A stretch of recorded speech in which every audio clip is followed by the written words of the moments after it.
pumapasi ang Panginoon. Kung ikaw ba ay deserving na ibigay niya ang pinapanalangin mo, kahit matagal mo nang pinapanalangin, hindi pa nangyayari kasi bakit? Hindi mo pinapakita ang the best mo sa Panginoon. Ganun po kasi hindi unawain.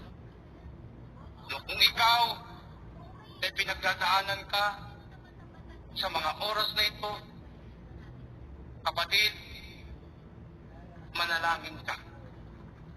Hanapin mo ang Diyos at hindi ka mapapahiya sa Panginoon. Lagi siyang may kasagutan.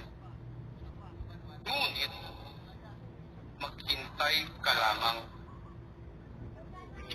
No? Kasi pinagbabasihan pa ng Diyos. Tinitingnan